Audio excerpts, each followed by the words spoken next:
मिलने के लिए विकास की दृष्टि से अगर देखेंगे तो विकास तो देश का हुआ, कई क्षेत्रों में हुआ,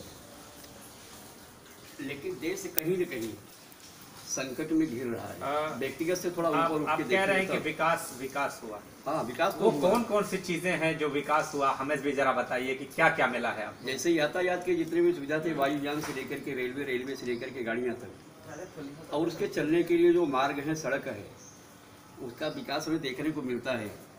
देश में खाद्यान्न का भी उत्पादन बढ़ा, इसमें कोई शक नहीं है। आज़ादी के समय पे बहुत ही गरीबी थी, तो जीवन स्तर में तो सुधार आया, लेकिन राष्ट्र कहीं न कहीं आज़ादी के बाद से दिनों दिन संकट में फंसता चला जा रहा है। तो विकास के साथ साथ में सुरक्षा बहुत आवश्यक है। असुरक्षित विकास का कोई अर्थ नहीं होता। ऐसी कौन सी चीज है जो आजादी के बाद आपको खुशी दी, जिसने आज़ादी के बाद प्रसन्नता इस बात का है कि सभी को भोजन पानी मिल पा रहा है। अब गलत नीतियों के कारण से कहीं पे लोग भुखमरी के शिकार हो जाए, वो अलग बात है, लेकिन खाद्यान्न के मामले में देश निर्भर हो गया, जो मूलभूत आवश्यकता है।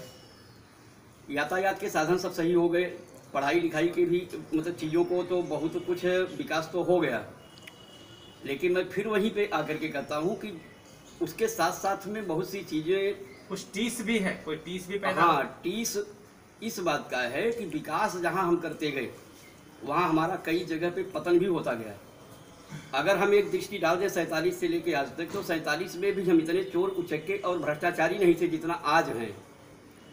अगर भ्रष्टाचार देखना है तो आप जैसे विकास की बात कर रहे, बहुत से पुल बन गए, हमारे बनाए हुए पुल साल भर नहीं चल पा रहे हैं, वो अंग्रेजों के बनाए हुए पुल अभी तक चल रहे हैं। इसका मतलब होता है कहीं न कहीं हमारा जो है नैतिक पतन हो गया है, और जब नैतिक पतन होता है तो फिर उस विकास का मेरे समझ से कोई अर्थ नहीं रह जाता। हम ये जानना चाहते हैं कि आपको क्या लगता है, ऐसा क्यों हुआ होगा, क्या हुआ होगा? ऐसा इसलिए हो गया, काश ऐसा होता, ये भी एक सवाल है। ऐसा इसलिए हो गया कि जैसे किसी व्यक्ति को दिक्कत है पैर में और ऑपरेशन उसका सर का कर दिया जाए, जो राष्ट्र को मजबूत करता है, देश को मजबूत करता है, जिससे विकास भी आपका सुरक्षित रहेगा, उसे कहीं न कहीं कमजोर किया गया, वो है सनातन धर्म और सनातन संस्कृति। आप अगर वाराणसी में भी देख लीजिए तो पूरा फोकस इस समय सरकार का या सभी लोगों का। इसके साथ ही जानना चाहेंगे कि जो पूरा देश है जी, स्वतंत्रता का मौका है, एक संत की ओर से किस तरह की चीजें, क्योंकि वर्तमान समय में बहुत सारी ऐसी चीजें हैं जो दिख रही हैं, सड़क, बिजली, पानी, तो ऐसी कौन सी चीज है जो आपको चाहिए?